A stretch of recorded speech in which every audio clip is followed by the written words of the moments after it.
Muchas gracias por este edificio. Gracias porque esta nación, a pesar de todos sus pecados y fragilidades, hasta hoy no persigue a tu iglesia. Al menos nos deja adorarte públicamente. Señor, gracias porque no ha añadido ese pecado a la lista de sus pecados. Gracias por el privilegio que tenemos, Señor, de adorarte libremente, al menos en este edificio.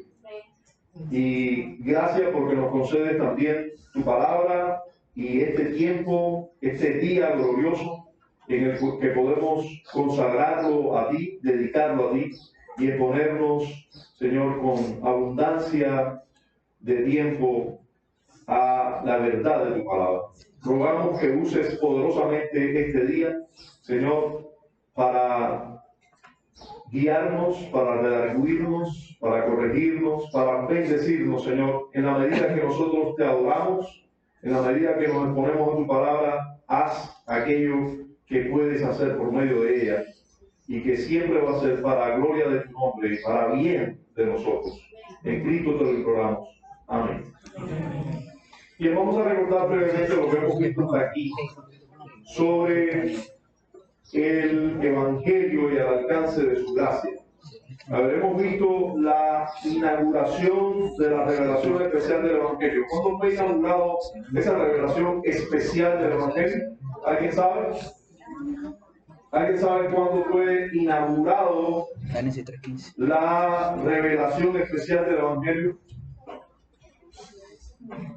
¿Cuándo comenzó eso? ¿Cuándo comenzó la revelación especial del Evangelio? Solo Jordan y Joel, que me lo digo bajito por ahí. ¿Bernabé cuándo fue?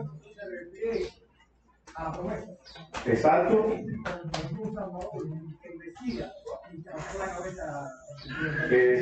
¿Cuándo fue eso entonces?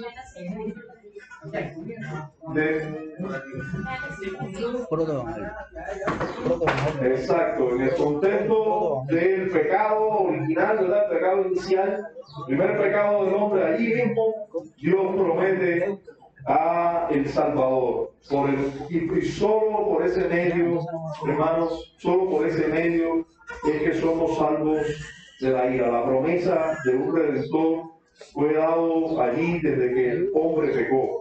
Ahora, luego de esto vimos también la necesidad de esa revelación especial del Evangelio. Lo vimos viendo el segundo párrafo. Hay una necesidad imprescindible de esa revelación para ser salvo. No se es salvo fuera de allí. ¿Alguien puede decir un texto de la Escritura que nos muestra claramente que necesitamos creer en esa promesa del Salvador para ser salvos? A ver, Daniel. Bueno, no sabe mucho, pero bueno, cuando todos pecaron, está distribuido la gloria de Dios. Romano. Sí. Todos necesitan un Salvador. Todos pecaron, todos están destituidos de la gloria de Dios. ¿Bernabé? Exacto, excelente ese texto. No hay otro nombre bajo el cielo dado a los hombres en el cual podemos ser salvos. O sea, esto es una declaración, podemos decir, absoluta, total. Así como Jesús dijo, yo soy el camino, yo soy la verdad y yo soy la vida, y nadie viene al Padre si no es por mí. O sea, no es por Mahoma, no es por Buda, no es por ninguna otra religión, no es por María en todas sus versiones latinoamericanas, la Caridad del Cobre, Guadalupe, etc. No hay otra manera de ser salvos sino solo por medio de Cristo. No podemos ganarlo por nuestras propias fuerzas, no podemos ganar el cielo por nuestras propias fuerzas, no podemos alcanzar la justicia que Dios demanda de nosotros por nuestros propios méritos o fuerzas o esfuerzos para guardar fielmente la ley. No, necesitamos un Salvador, necesitamos un Redentor, necesitamos un mediador que satisfaga plenamente la justicia divina. Y ese, el único mediador, dado por Dios mismo, por cierto que es perfectamente hombre, pero también es divino, es Dios con nosotros. Ese es el único mediador. No hay otro nombre dado a los hombres bajo el cielo en el cual se pueda ser salvo. Solo el nombre de Jesucristo. ¿Y Daniel tenía otro texto por ahí? Juan 20:31 que dice: y por estas están escritas para que creáis que Jesús es el Cristo y para que creyendo tengáis vida en su nombre. Exacto, solo creyendo que Jesús es el Cristo podemos tener vida en su nombre. Y así termina el Evangelio de Juan. Si Bernabé tiene otro texto, el que invocar el nombre del Señor será salvo. Exacto. Entonces ahí vemos que hay una necesidad para ser salvo, una necesidad imperiosa de la revelación especial. ¿Por qué? Porque cuando nosotros miramos a la naturaleza, a la creación, no por ello podemos llegar a la conclusión que Jesús es el Salvador, creer en Él y ser salvo. No de una manera natural, nadie de una manera natural puede ser salvo. Entonces, hoy vamos a ver la soberanía de la revelación del Evangelio. O sea, vamos a ver, cuando hablamos de soberanía, hablamos de ese reino divino. Dios es el soberano de todo el universo, es quien rige soberanamente todo el universo y todas las cosas. Entonces, lo que vamos a hablar sobre la soberanía, o sea, cómo el Evangelio, la revelación del Evangelio le pertenece a la soberanía divina. Vamos a ver eso, también vamos a hablar, y vamos a ver detenidamente eso, así que no voy a adelantarme en la explicación. Y vamos también a ver la suficiencia de la revelación del Evangelio. Vamos a ver que cuando se revela el Evangelio, ya esto es suficiente para la salvación. Entonces vamos a ver esto porque hoy pretendemos ver los dos últimos párrafos de este capítulo. No son párrafos complicados, yo pretendo no enredarme explicándoles a ustedes para poder ver los dos párrafos y hoy terminar con el capítulo 20, no porque tengamos la meta de terminar con el capítulo 20, pero realmente estoy muy motivado a llegar al capítulo 22, porque tengo como se diría por ahí, una espina atragantada que quiero exponer debidamente. Pero bueno, ya les hablé anteriormente, creo, de lo que estuvo hablando John MacArthur sobre el día del reposo. No es otra cosa que la posición de una posición teológica que creemos es equivocada, que no solo es la posición dispensacionalista, sino la posición de la teología del nuevo pacto. Hay muchos calvinistas, incluso hay calvinistas que tienen esta posición. O sea, tienen la posición que tiene MacArthur, que defiende MacArthur cuando habla del día de reposo, y nosotros vamos a poner la posición histórica, la posición ortodoxa, la posición reformada del día de reposo. Queremos defenderla. Yo pretendía hacer una defensa breve porque ustedes saben, esto se puso en un grupo de la iglesia, un grupo de oración de la iglesia, que se creó en cierto momento, y bueno, permanece ese grupo y a veces ponen motivos de oración ahí, y pusieron equivocadamente, una hermana que ya no vive aquí, puso equivocadamente un enlace sobre una enseñanza buena de MacArthur. Resulta que era la enseñanza del día de reposo, donde yo vi MacArthur, día de reposo, enseñando correctamente. Bueno, me extrañó mucho, vi la enseñanza, o escuché la enseñanza y me di cuenta que la posición que él tiene del día de reposo, que es equivocada. Entonces, como se puso en un grupo de la iglesia, yo tengo la necesidad de explicar. No es porque yo lo tenga, o sea, yo no tengo nada en contra de MacArthur, yo puedo tener algo en contra de la doctrina que defiende MacArthur del día de reposo, pero con MacArthur las tengo todas buenas. O sea, para mí es un excelente hermano, maestro, excelente maestro en muchas cosas, excelente maestro en muchas cosas que yo tengo que aprender de él, muchas cosas, pero además un hombre que ha sido, que por la gracia de Dios, pero que ha sido un hombre fiel al ministerio pastoral, al ministerio cristiano, una insignia. Para mí, ya les digo, yo me quito el sombrero pero así, con el sombrero quitado, voy a tratar de defender la tesis que tienen otros, con los cuales también me quito el sombrero. O sea, no la tesis, sino lo que creo es la verdad que enseñan las Escrituras. Y lo voy a hacer, bueno, con la vehemencia que hay que hacerlo, con la seriedad que hay que hacerlo, y con toda yo pensaba hacer una breve defensa, pero no se puede hacer una breve defensa con dos MacArthur que enseñan al lado de allá. No se puede ser breve cuando él fue tan amplio. Entonces, por eso, lo que estoy haciendo es simplemente complejamente preparando toda una defensa en contra de la posición de la teología del nuevo pacto y de la posición dispensacional, que es la posición que abraza John MacArthur.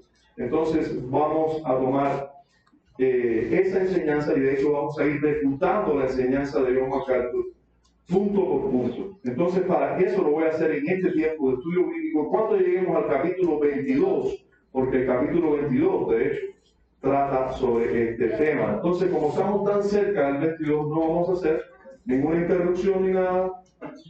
Este tiempo lo voy a dedicar a prepararme mejor contra esa refutación. Y, o sea, no es algo sobre lo que no estoy preparado. Creo que estoy preparado para hacer defensa, pero nunca es malo prepararse mejor.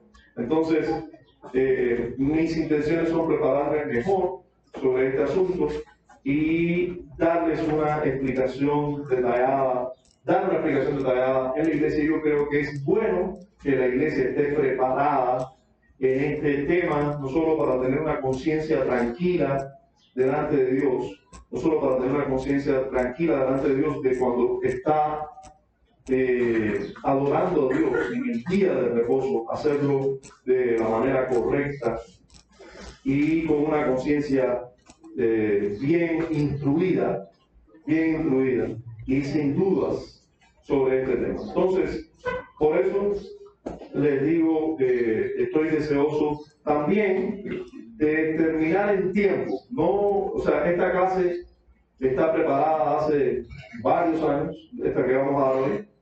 Solo yo lo que hice fue revisarla, cotejarla para darla hoy, y está diseñada hace varios años para dar los dos párrafos. O sea, no es algo que le estoy imponiendo a la clase por esta circunstancia. Así que vamos a tratar de ver los dos párrafos. Dice así, el párrafo 3 del capítulo 20 de nuestra confesión habla de la soberanía de la revelación del Evangelio, y dice así: la revelación del Evangelio a los pecadores, hecha en muchas ocasiones y en muchos lugares, ¿verdad? ¿Cómo se le revela el Evangelio a los pecadores? Bueno, de muchas maneras. El predicador, cualquiera de nosotros, Dios nos puede usar para predicar el Evangelio, ¿verdad? Cualquiera se puede encontrar con una Biblia y comenzar a leer, y allí ya se le está exponiendo el Evangelio. O cualquiera es invitado a una iglesia y allí se recibe el Evangelio. O sea, de muchas maneras. Bueno, esas maneras y lugares, dicen, con la adición de promesas y preceptos para la obediencia. O sea, lo que hace el Evangelio es prometer, ¿verdad? E imponer preceptos para obedecer, que esta requiere de las naciones y personas a las cuales es concedida. Fíjense cómo que se nos predique el Evangelio. Dicen los autores de la confesión que eso es algo que se nos concedió. El hecho de que se nos predique, no el hecho de creerlo, el hecho de que se nos predique ya es algo que se nos ha concedido. Dice, proviene solo de la voluntad soberana y el beneplácito de Dios. ¿Qué están diciendo ellos? Bueno, hermanos, que si nosotros en Cuba tenemos Biblias y predicadores del Evangelio, eso ha sido porque Dios le ha placido que aquí llegue el Evangelio. Si nosotros en Colón tenemos el Evangelio, es porque a Dios le ha placido soberanamente, fíjense como dice, por la voluntad soberana, como Rey soberano que rige todo en el universo, y el beneplácito, o sea, la buena voluntad de Dios, es por eso que ha llegado aquí. Y hermanos, eso es lo que dicen los autores de la confesión. Después vamos a ver que la Biblia es clara también cuando de esto se trata. Dice, no obteniéndose en virtud de promesa alguna hecha a aquellos hombres que mejoren debidamente sus habilidades naturales en virtud de la luz común recibida aparte de esta revelación. O sea, ¿qué dijeron ahí? Con palabras del siglo XVII. Bueno, lo que dijeron ahí es que Dios no les prometió a los cubanos, si se portaban bien en relación con las otras naciones, que iba a llegar el evangelio aquí. El evangelio no llega a los lugares donde los hombres se portan un poquito mejor.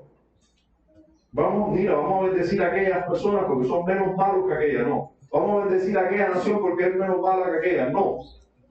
No es porque nosotros nos portamos bien y nos merecimos el evangelio.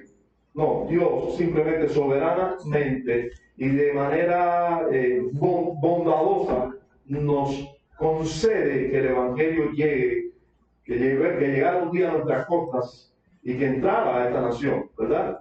Entonces dice, lo cual nadie nunca hizo ni puede hacer. O sea, nunca nadie se portó bien delante de Dios para que Dios le enviara el evangelio.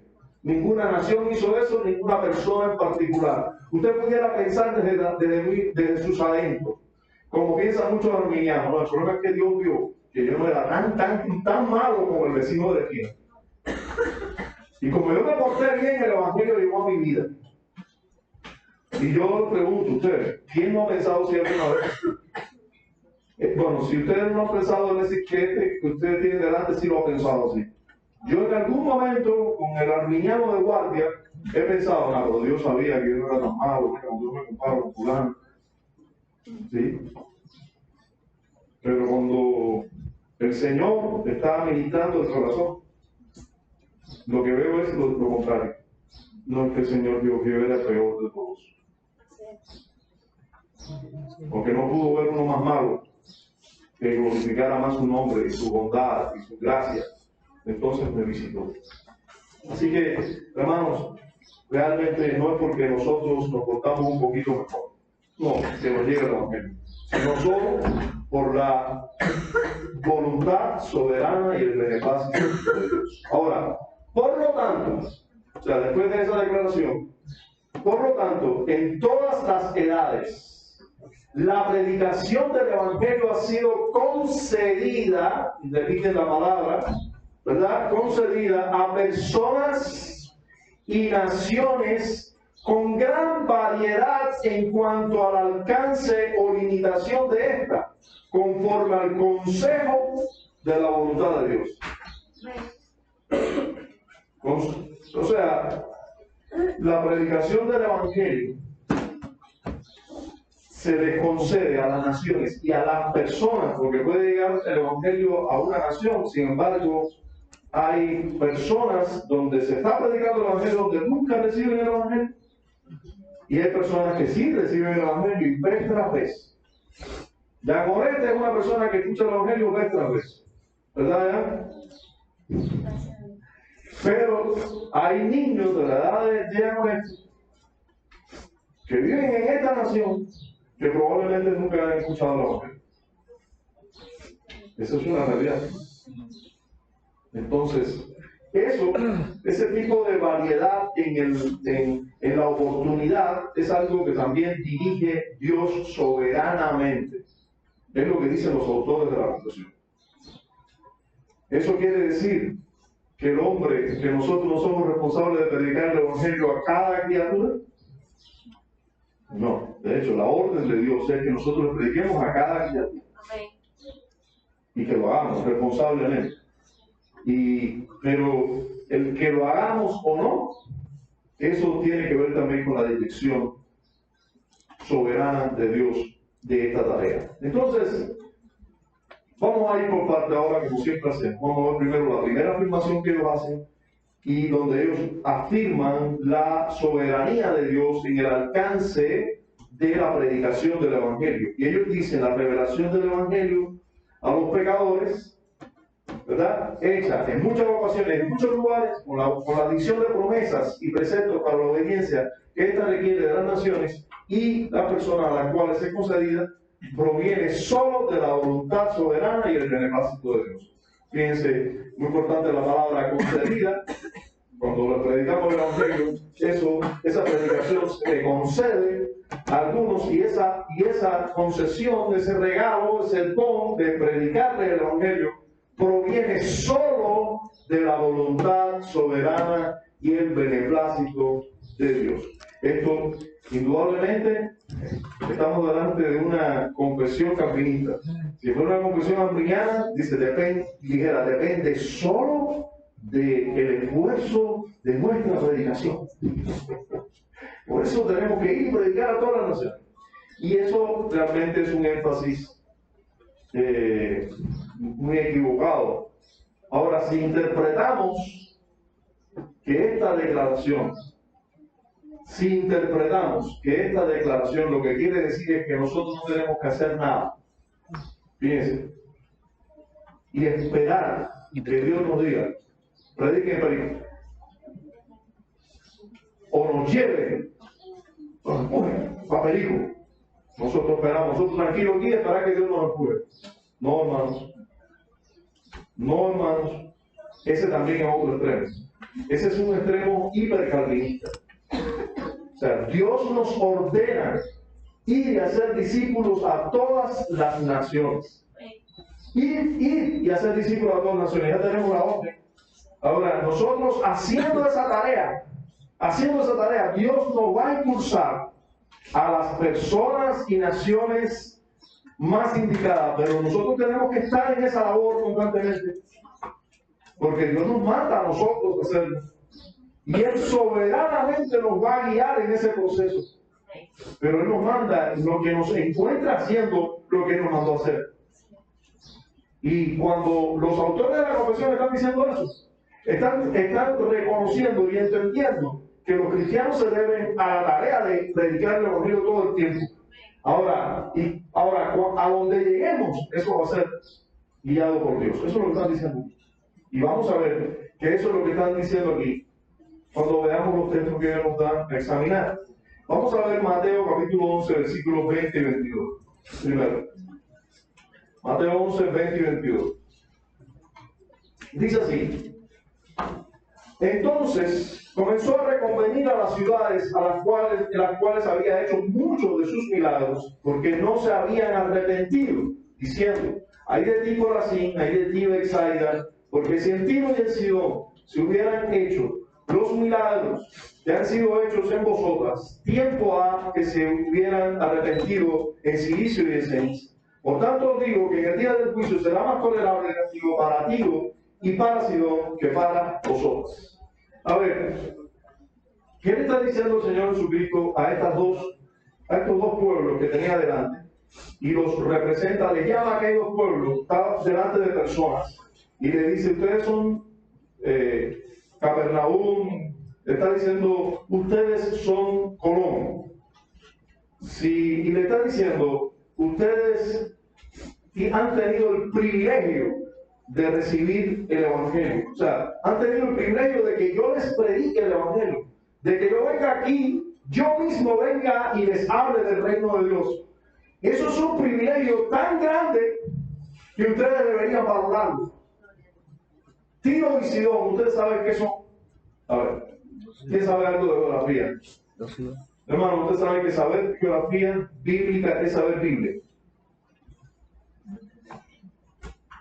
¿Dónde queda Tiro y Sidón? ¿Dónde queda Tiro y Sidón? A ver, Joel. En la costa este del mar Mediterráneo, un poco más arriba de Israel. Se conoce como Fenicia antiguamente. Sí, ustedes tienen un mapa ahí detrás de su Biblia y no es por gusto. Los que no usan Biblia física y ahora están muy modernizados y usan Biblia digital. Bueno, la Biblia digital que casi todos nosotros usamos, por lo menos en esta iglesia, también tiene mapas. Si usted busca los mapas va a encontrar. Y Tiro y Sidón, usted va a ver que son ciudades costeras que no pertenecen, que están fuera del territorio de Israel. Uno pertenece a Siria, de arriba otro pertenece a Filistea, pero son ciudades, hermanos, vecinas, cercanas. No estamos hablando, o sea, Israel está aquí y a miles de kilómetros está Europa. No es Europa. Están cerca, y sin embargo, estaban cerca, pero no les había, Cristo nunca había ido allí a predicar el Evangelio. Usted sabe que Cristo nunca salió de Israel, del territorio de Israel, solo cuando era un niño lo llevaron a Egipto. Pero siendo adulto, su ministerio de 3 años de predicación se suscribió al territorio de Israel. Predicó en Israel. Entonces Israel fue muy privilegiado, toda la nación de Israel, porque el mismo Mesías les habló del reino. Y Jesús está diciendo, ustedes pueden considerarse dichosos, muy dichosos. Pero esa dicha, escucha, esa dicha, ese privilegio de recibir el Evangelio de cerca o de incluso de que alguien te predique el Evangelio, eso tiene una gran responsabilidad. ¿Por qué? Porque tú tuviste el privilegio que no tuvieron otros. Por lo tanto, el juicio para contigo va a ser todavía más estricto que contra una ciudad donde nunca se predicó el Evangelio. No tuvo la dicha que tuviste tú. Y eso es lo que está diciendo. Si en Tiro y en Sidón se hubieran hecho la mitad de las cosas que se han hecho aquí, mira, ya se hubieran arrepentido. Y ustedes no se arrepienten. Eso nosotros tenemos que notarlo. Ahora, lo que quieren que noten, o sea, lo que ahora queremos hacer notar mayormente, es que nosotros veamos que Tiro y Sidón no contaron con el privilegio que contaron Corazín y Betsaida, ¿sí o no? Tiro y Sidón no recibieron la visita del Señor y la predicación del Señor. Posteriormente, cuando los cristianos comenzaron a predicar el Evangelio, llegó el Evangelio a Tiro y a Sidón. Pero ahora, en este tiempo, no había llegado. Entonces, Corazín y Betsaida habían sido privilegiadas. Se les había concedido la predicación del Evangelio. ¿Están conmigo hasta ahí? Ya, eso es importante que lo veamos, que habían simplemente el Evangelio estaba llegando a lugares del mundo y a otros lugares no estaba llegando. Bien, Salmo 147, versículos 19 y 20. Salmo 147, versículos 19 y 20. Ha manifestado sus palabras a Jacob, sus estatutos y sus juicios a Israel. No ha hecho así con ninguna otra de las naciones. Y en cuanto a sus juicios, no los conocieron. Aleluya. El salmista está adorando a Dios por el privilegio tan grande que le da de que Dios se ha revelado especialmente a ellos. Hermanos, recuerden que Dios se ha revelado a todo el mundo, ¿verdad? ¿De qué manera Dios se ha revelado a todo el mundo? Por medio de la creación. Por medio de la creación, de las cosas hechas, ¿verdad? No tienen excusa. Las cosas visibles hacen claramente muy visible el poder de Dios, la gloria de Dios. Ahora, nosotros necesitamos más que eso para ser salvos. Para ser salvos de nuestros pecados necesitamos más que eso, necesitamos la revelación especial. Ahora, miren lo que le ha manifestado Jacob. Ha manifestado sus palabras, revelación especial, a Jacob. Sus estatutos y sus juicios a Israel, revelación especial. Entonces, ¿no se da cuenta que el salmista glorifica a Dios, adora a Dios, porque a Jacob, a Israel, a la nación de Israel, le ha revelado lo que no le ha revelado a ninguna de las otras naciones? No ha hecho así con ninguna otra de las naciones. ¿Cómo nosotros no vamos a estar agradecidos, adorándole, exaltándole, dándole muchas gracias, porque no ha hecho con otros lo que ha hecho con nosotros? Entonces, se da cuenta que Dios se reserva, según dicen los autores de la confesión, el revelarse especialmente a lo que Él quiere. Hermanos, ¿de dónde sacó el apóstol Pablo esa declaración que ahora que leemos en Romanos 9, pero que odian los arminianos, pero que está explicada en toda la Biblia? Dios tiene misericordia de quien quiera tener misericordia y se compadece de quien quiera compadecerse. Eso, por estudiar las Escrituras, por supuesto, teniendo la inspiración divina, pero también la luz que le daba la palabra de Dios. El apóstol Pablo podía decir categóricamente: Dios tiene misericordia de quien quiera tener misericordia, y se compadece de quien quiera compadecerse. Él lo hace así, siempre lo ha hecho así. Entonces, soberanamente Dios decidió, hermanos, por mucho tiempo en la historia. Ustedes saben cuántas generaciones vivieron. Nacieron, crecieron, murieron. Nacieron, crecieron, murieron. No escucharon la promesa. Dios no se reveló a ellos nunca de manera especial. Se reveló a ellos de manera natural, pero nunca de manera especial. ¿Cuántas generaciones? ¿Cuántos millones y millones de personas? A Dios le pudo revelarse especialmente a Israel, a Jacob, a Israel. Solo Jacob, solo Israel. Tenemos que saber, tenemos que comenzar a pensar, no solo leer las Escrituras, sino escudriñar las Escrituras, meditar en las Escrituras, y podemos llegar a conclusiones. Si un arminiano pensara en eso nada más, no le resultaría tan difícil. No le resultaría tan difícil que Dios hoy siga haciendo lo mismo. No le resultaría tan difícil. Hechos capítulo 16, versos 6 y 7, miren cómo dice: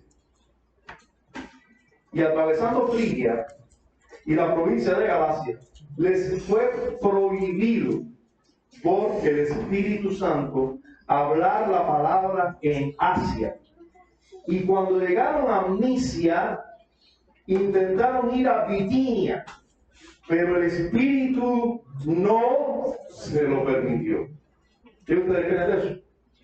Más claro del agua, ¿verdad? A ver, nosotros pudiéramos decir hoy, ya con la luz que tenemos, sabiendo que el Evangelio después llegó a casi cada región del mundo, y que hoy en día, gracias a Dios, se conoce algo del Evangelio en casi cualquier lugar del mundo. Sin embargo, hubo ciertos momentos en que le fue prohibido por el Espíritu Santo predicar en ciertos lugares. Después, años después quizás, Dios envió a alguien a predicar el Evangelio en todos estos lugares.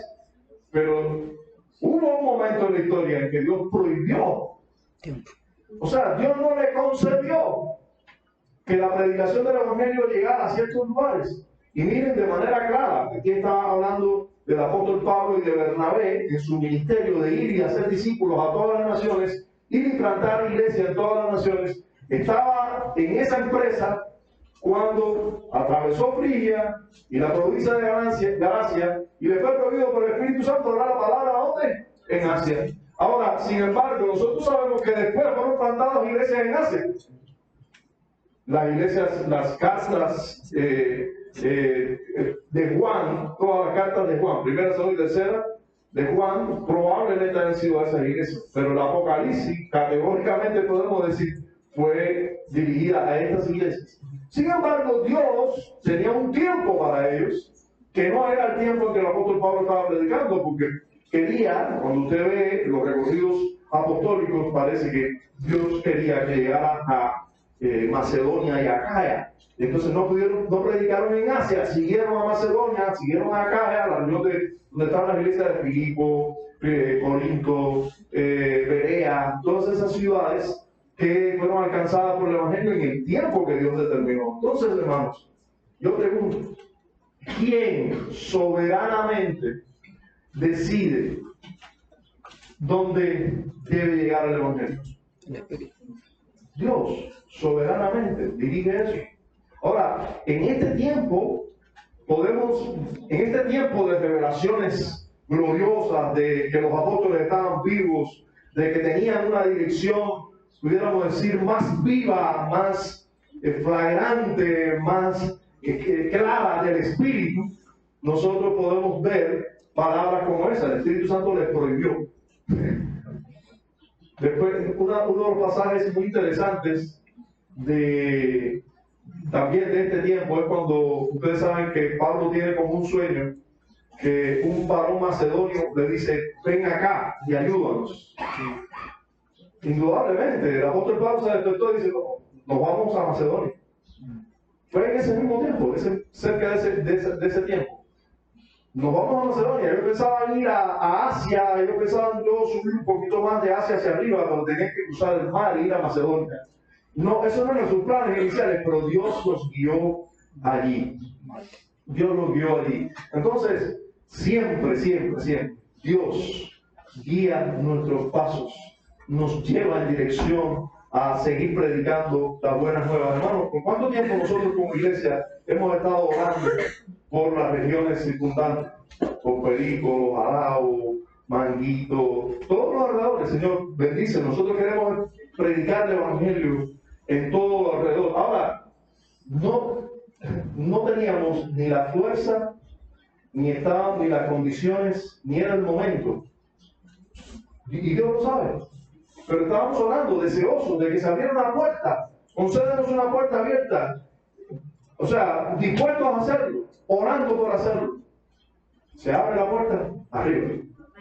Hacerlo. Y una vez que esté abierta la puerta, a seguir haciendo. Pero Dios conoce los tiempos y da las oportunidades. Él dirige soberanamente. La empresa que Él nos ha mandado a hacer, pero Él la dirige soberanamente. Bien, vamos a ver las implicaciones de esta soberanía. ¿Qué implicación tiene esa soberanía? Bueno, dicen los autores de la conclusión, no obteniéndose en virtud de promesa alguna hecha a aquellos hombres que mejoren debidamente sus habilidades naturales en virtud de la luz común recibida aparte de esta revelación, lo cual nadie nunca hizo ni puede hacer. O sea, la primera implicación de esa soberanía divina a quien le concede el Evangelio, la primera implicación es la siguiente. Es soberanía divina, no es mérito humano. La primera implicación es esta, no es porque algunos hombres se lo ganan. Señor, tú escogiste a los israelitas porque los israelitas se portaban mejor que el resto de la humanidad. No. Ellos eran Dios mismo lo describe como una nación rebelde, de duro servicio. No merecían más. No merecían más que otras naciones. Es por gracia. Es soberanamente que Dios lo decide. Y Dios no decide que el Evangelio llegue a los que más lo merecen. No. Dios decide que el Evangelio llegue a los que Él quiere que llegue. Y recuerden, hermanos, que de todos va a tener misericordia, porque lo que todos merecen es juicio. Así que si el Evangelio llegó a tu casa, dale muchas gracias a Dios, porque no era que tú lo merecías en lo más mínimo. En lo más mínimo. Tú no te portaste mejor que otros para que haya el Evangelio. Debemos entender eso. Debemos entender eso. Es su pura gracia. Él soberanamente decidió que llegara a tu vida el Evangelio. Bien, y eso lo podemos ver claramente en muchos textos, como por ejemplo los textos que mencionaba el hermano Daniel. En uno de ellos, Romanos 3, versículo 10 al 12, dice, como está escrito, no hay justo ni aún uno, no hay quien entienda, no hay quien busque a Dios, todos se desviaron, a una se hicieron inútiles, no hay quien haga lo bueno, no hay ni siquiera uno. No hay ni siquiera uno, hermano, todos somos malos, todos cuando Dios nos visitó a hombres o mujeres malos, o niños malos, muertos en delitos de pecado, no porque nosotros buscáramos a Dios, no porque nosotros íbamos a tener una mayor disposición, no, nosotros tuvimos disposición cuando Él vino y nos cambió, si no, no hubiéramos tenido disposición. Romanos 8, versículos 7 y 8 dice, por cuanto los designios de la carne son enemistad contra Dios, los deseos de la carne, o sea, los deseos de nuestra naturaleza pecaminosa caída, esos deseos son enemistad contra Dios, enemistad contra los preceptos divinos, enemistad contra Dios, porque no se sujetan a la ley de Dios, ni tampoco no pueden sujetarse. Y los que viven según la carne no pueden agradar a Dios. No pueden agradar a Dios. Entonces, ¿fue algo que tú hiciste que agradó a Dios, que hizo que Dios te enviara a la predicación del Evangelio? No. Tú no podías agradar a Dios.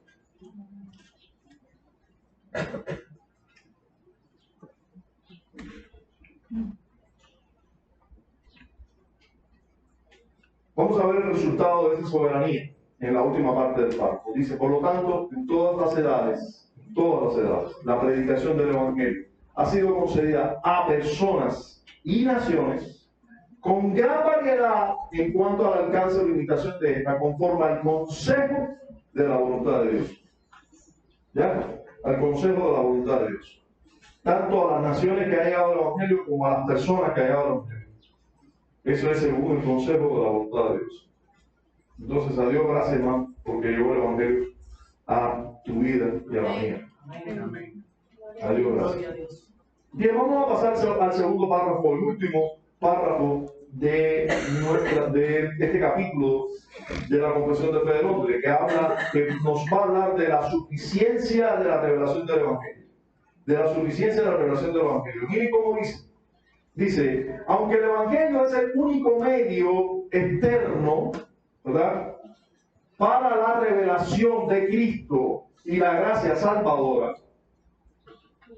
Las buenas noticias, esas buenas noticias hablándonos de Cristo, el Salvador, después de haber entendido las malas noticias de que estamos muertos en delitos y pecados, que merecemos la ira de Dios, todos los hombres, que ninguno busca a Dios, y que no hay solución para nosotros a menos que alguien viva una vida perfecta en nuestro lugar, y no puede ser alguien normal, tiene que ser alguien justo, que no tenga sus propios pecados para pagar por ellos, sino que tenga justicia. Pero no puede ser un solo justo, porque un solo justo pudiera, un hombre justo, porque un hombre justo puede morir por otro hombre justo. Tiene que ser un hombre, tiene que ser más que un hombre, tiene que ser Dios para morir por muchos.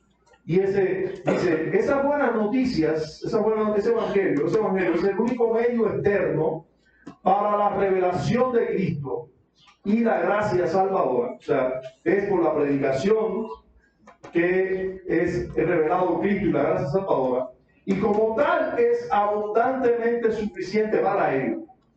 Aún así, para que los hombres que están muertos en sus delitos puedan nacer de nuevo, ser vivificados o regenerados, se necesita además de esa predicación, ¿verdad?, del Evangelio, una obra eficaz e insuperable del Espíritu Santo sobre toda el alma, para que se produzca en ellos una nueva vida espiritual, sin la cual ningún otro medio efectuará su conversión a Dios.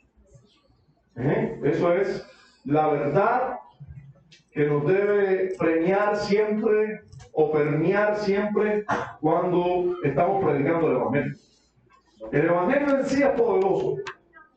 El mensaje en sí es poderoso. Pero, hermanos, solo se va a hacer eficaz si está acompañado de la obra del Espíritu en la predicación. No solo que el predicador sea alguien súper lleno del Espíritu, porque Dios ha usado hasta malos predicadores y malos hombres y malas mujeres para predicar. Sin embargo, el Espíritu ha usado esa predicación para salvar. ¿Te recuerdas cuando el apóstol Pablo le escribe a los de Filipo? Le dice, algunos predican por contienda y otros por vanagloria. Dice, pero de todas maneras el Evangelio es predicado. Y yo me gozo en eso, que el Evangelio es predicado de todas maneras. Porque, hermanos, no siempre la fuente es la mejor, pero si se predica el Evangelio, ya el medio externo está. Y el Espíritu Santo no depende de que el que predique el Evangelio sea intachable, hermano, porque entonces no usaría a nadie. Ninguno es sin pecado. Aún cuando estamos predicando el Evangelio, no nos falta pecado. Nosotros, hermanos, nuestra naturaleza pecaminosa nos acompaña mientras estemos en este mundo a todo lugar. Y esa naturaleza pecaminosa no es la que nos caracteriza a los verdaderos creyentes, no es la que nos define, no es todo en nosotros, pero es una realidad. en nosotros. Por lo tanto, no, esa naturaleza pecaminosa no se sujeta a la ley de Dios, ni tampoco puede. Por eso es que en el verdadero creyente hay una lucha entre la carne y el espíritu constante, donde el espíritu sí quiere glorificar a Dios, pero la naturaleza pecaminosa no. Entonces, esa lucha que nos agobia, que nos angustia y que nos hace rogar que el Señor venga allá, esa lucha, pero esa lucha es una realidad. Entonces, nunca un predicador del Evangelio va a ser un predicador sin pecado, totalmente lleno del Espíritu y que no tiene pecado. No, lleno del Espíritu sí puede y debe ser. Lleno del Espíritu sí puede y debe ser. Debemos ser fuentes de la predicación del Evangelio que sean verdaderamente útiles, usados por el Señor, pero nosotros debemos entender que no necesariamente Él va a usar solo la llenura del Espíritu y una buena fuente para lograr sus propósitos, porque Dios no depende. Si dependiera de nosotros para la extensión de su reino, totalmente de nosotros, bueno, pues entonces quedaría en manos muy frágiles la extensión de su reino. Dios cuenta con nosotros, pero no depende de nosotros. Dice un buen texto que si nosotros no hablamos, las piedras hablarían. Entonces, más vale que nosotros hablemos. De hecho, si no lo hacemos los hombres, Dios levanta a estas mujeres para avergonzarnos. No es el mejor de los medios, pero Dios lo hace.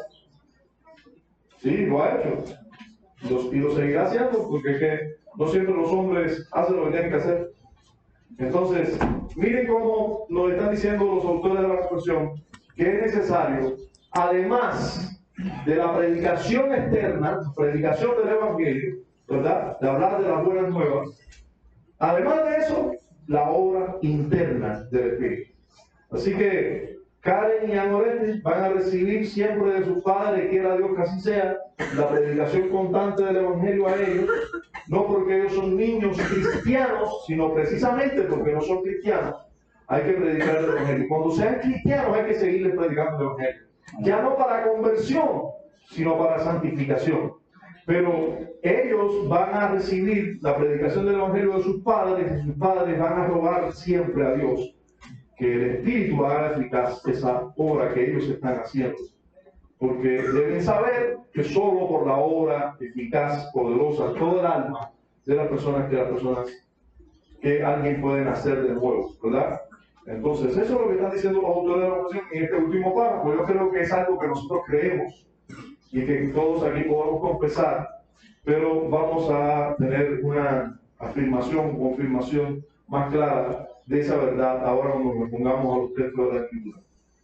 Entonces, vamos a ver, ellos primero hacen la afirmación de su suficiencia, dice porque porque el Evangelio es el único medio externo para la revelación de Cristo, la gracia salvadora, como tal es abundantemente suficiente para ellos. Aún así, para que los hombres que están muertos en sus delitos y puedan nacer de nuevo, ser vivificados, regenerados, vamos a ver que se necesita algo más. Entonces, primero, hablando de la suficiencia del Evangelio, nosotros hay un texto que caracteriza esa suficiencia, y es ese texto famoso, que lo hizo famoso Lutero, y que lo inmortalizó quizás decir en la historia Lutero, pero es más que Lutero, fue el apóstol Pablo quien lo dijo inspirado por el Espíritu, porque no me avergüenzo del Evangelio, o sea, no me avergüenzo de proclamar las buenas nuevas del reino, no me avergüenzo de proclamar en medio de una sociedad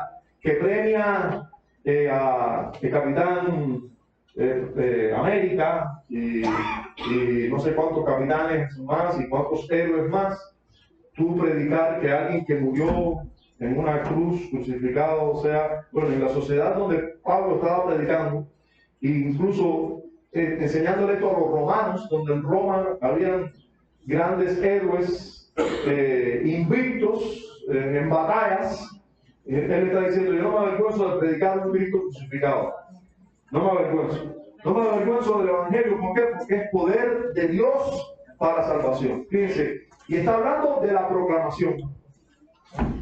El Evangelio en sí es poderoso. La proclamación del Evangelio en sí es poderosa. Fíjense si es poderosa. Que hay personas que no han sido regeneradas por el Espíritu y creen por un tiempo.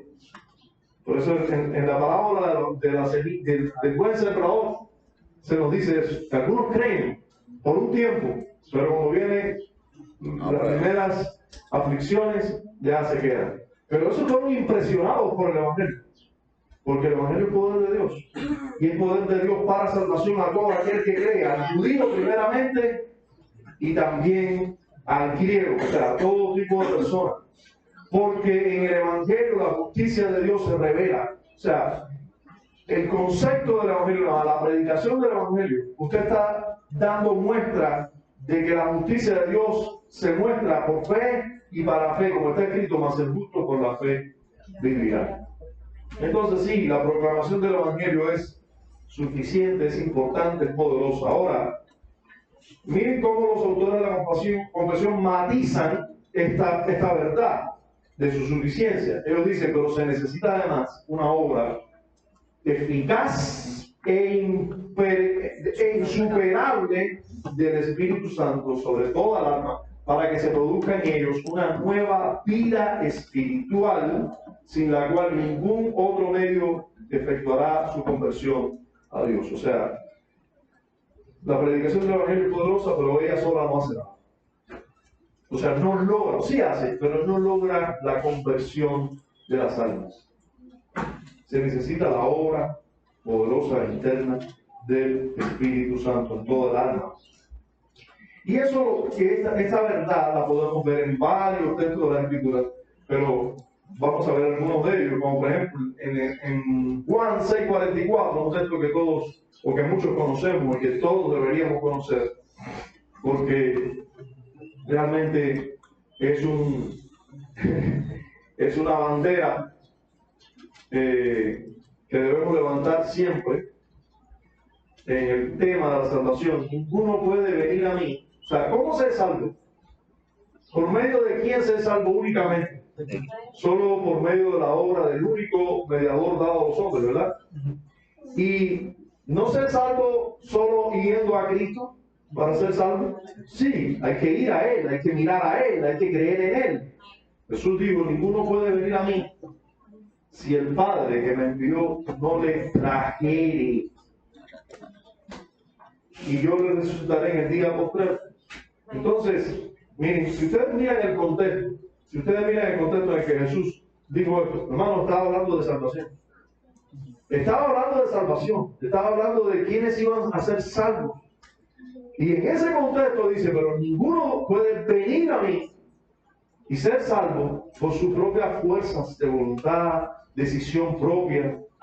Hermano, por eso realmente a nosotros, los que tenemos quizás, déjame tratar de no ser tan orgulloso, simplemente los que creemos lo que el cristianismo histórico ha creído. Y ya para nosotros está muy claro eso. Cuando usted escucha una frase como, ¿ya tú aceptaste a Jesús? O, no sé, aquí en esta iglesia, cuando uno acepta a Jesús en su corazón,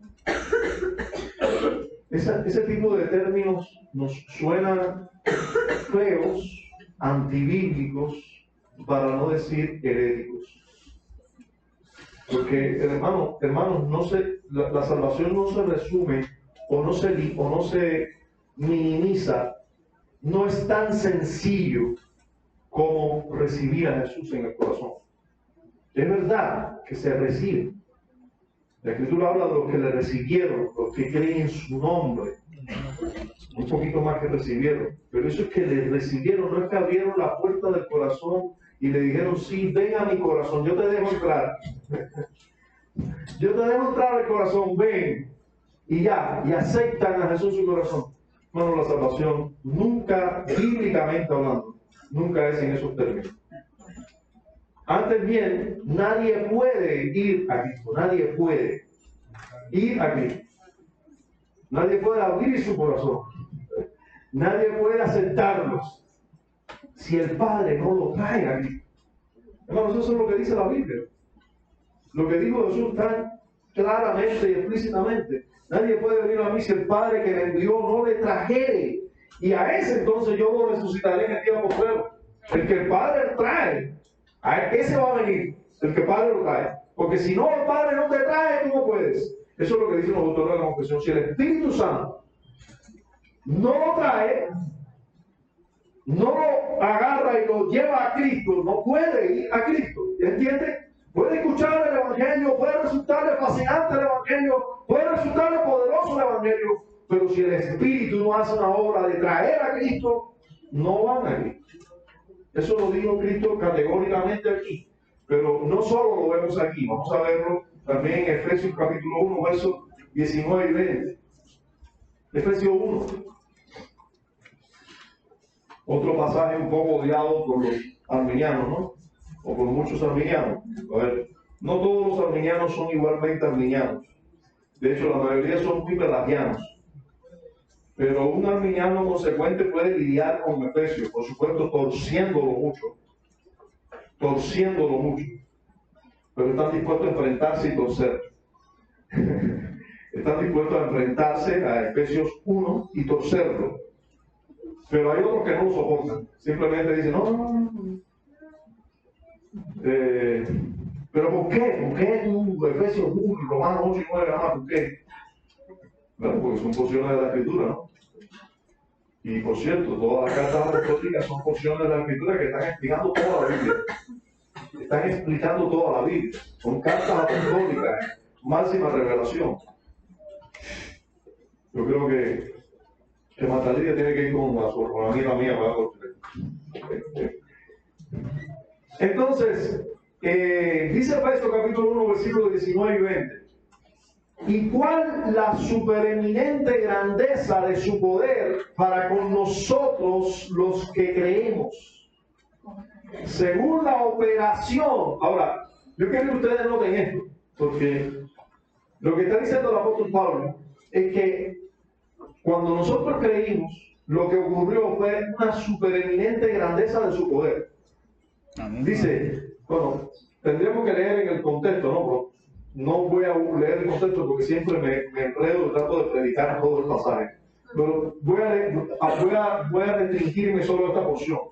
Miren cómo el apóstol Pablo está alabando a Dios, está dando gracias a Dios y está diciendo, miren ustedes, cuál fue la supereminente grandeza de su poder, o sea, del poder de Dios, para con nosotros los que creemos. O sea, los que no creen, Dios es poderoso, sosteniéndolo, alimentándolo, guardándolo de no ser peores. Pero ¿cuál es la supereminente grandeza del poder de Dios sobre nosotros los que creemos? ¿Qué hizo Dios poderosamente en nosotros los que creemos? Dice, según la operación del poder de su fuerza, Él hizo que la fuerza poderosa suya obrara en nosotros. Dice, la cual operó también ¿en quién? En Cristo. Dice, ¿haciendo qué? Dice, resucitándole de los muertos y sentándole a su diestra en los lugares celestiales. A ver, ¿qué está diciendo el apóstol Pablo aquí? Eso mismo que ustedes están diciendo por él. Que el mismo poder que fue necesario para resucitar a Cristo de los muertos, y además de eso, hacer que ascendiera a los cielos y se sentara a su diestra, fue el mismo poder que se ha, vamos a decir, desatado de parte de Dios para resucitarnos a nosotros de los muertos y sentarnos juntamente con Cristo en la región celeste. Eso es lo que está diciendo. Cuando nosotros creemos, fue porque Dios desató un poder en nuestra alma para hacernos resucitar de los muertos y hacernos sentar juntamente con Cristo en las regiones celestes. Eso es lo que está diciendo el apóstol Pablo. Entonces, no es suficiente, o sea, sí es poderosa la proclamación del Evangelio, pero no es suficiente. Para que sea suficiente, se necesita la matización, o sea, la obra poderosa del Espíritu junto con la predicación del Evangelio, para que alguien nazca de nuevo. Esta persona tiene que resucitar de entre los muertos. Recuerdan que de esto se trata el Evangelio. Él nos dio vida cuando estábamos muertos en delitos y pecados. O sea, nos resucitó. Nos resucitó. Estábamos muertos y nos resucitó. Éramos ciegos y nos dio vista. Estábamos en las tinieblas y ahora estamos en su luz. ¿Qué fue necesario para eso? La supereminente grandeza de su poder. Tal poder, igual poder al que se obró en Cristo para resucitarlo de los muertos y para que se sentara a la diestra del Padre. Eso es lo que está diciendo aquí el apóstol. Y el último texto que vamos a ver es 2 Corintios, capítulo 4, versículos 4 y versículo 6 también. Dice Pablo a los Corintios en su segunda carta, en los cuales el Dios de este siglo cegó el entendimiento de los incrédulos, para que no les resplandezca la luz del Evangelio de la gloria de Cristo, el cual es la imagen de Dios. Dice en el verso 6, porque Dios, que mandó que de las tinieblas resplandeciese la luz, es el que resplandeció en nuestros corazones, para iluminación del conocimiento de la gloria de Dios en la faz de Jesucristo. ¿Qué fue necesario para que nosotros viéramos la gloria de Dios en la faz de Jesucristo? Para que creyéramos. ¿Qué fue necesario? Que Dios resplandeciera en nuestro corazón. La obra del Espíritu. ¿Se dan cuenta? Que no es una obra solamente de yo creo y acepto y recibo. No. Dios tiene que resplandecer en nuestros corazones. Dios tiene que ejercer o desatar una fuerza poderosa para traernos a Cristo. Nosotros no podemos ir a Cristo a menos que el Padre nos traiga. Usted sabe, esa palabra trajere en Juan 6:44 es la misma palabra que se usa cuando fue llevado el apóstol Pablo preso a una prisión, cuando lo tomaron preso allí en el templo, los judíos, y lo arrastraron a la prisión. Lo arrastraron, querían llevárselo, tuvieron que venir los guardias y sacarlo de ahí, lo iban a matar, y lo cogieron y lo llevaron preso. Bueno, ese término usado, ese verbo usado ahí, de llevarlo a prisión, es el mismo verbo que se usa traer. O sea, no es que nosotros fuimos obligados, pero Dios hizo una obra en nosotros, tan poderosa, que hizo que luego nosotros voluntariamente fuéramos y siguiéramos a Cristo y creyéramos en Él. Pero hermanos, no solo Dios soberanamente decidió que el Evangelio llegara a nuestras vidas, no solo eso, también tuvo que desatar poderosamente su fuerza para que nosotros creyéramos ese Evangelio que llegó soberanamente a nuestras vidas. Así que si usted es salvo, hermano, glorifique a Dios. Amén. Glorifique a Dios porque realmente hay muchos motivos para dar gloria cuando hay alguien salvado. Por eso yo, siendo pentecostal, crecí creyendo mal de los bautistas de mi tiempo, que decían el mayor milagro que Dios hace no es el de sanar un enfermo, es el de salvar un alma. Hermanos, ese es el mayor milagro que nosotros seguimos viendo hoy por la gracia del Señor. Padre, gracias damos en Cristo. Gracias por tu obra poderosa en medio de estos tiempos, Señor. Gracias por tu obra poderosa salvando, Señor, una y otra vez más almas. Para más gloria de tu bondad, de tu misericordia, de tu amor, de tu perdón. En Cristo damos gracias. Amén.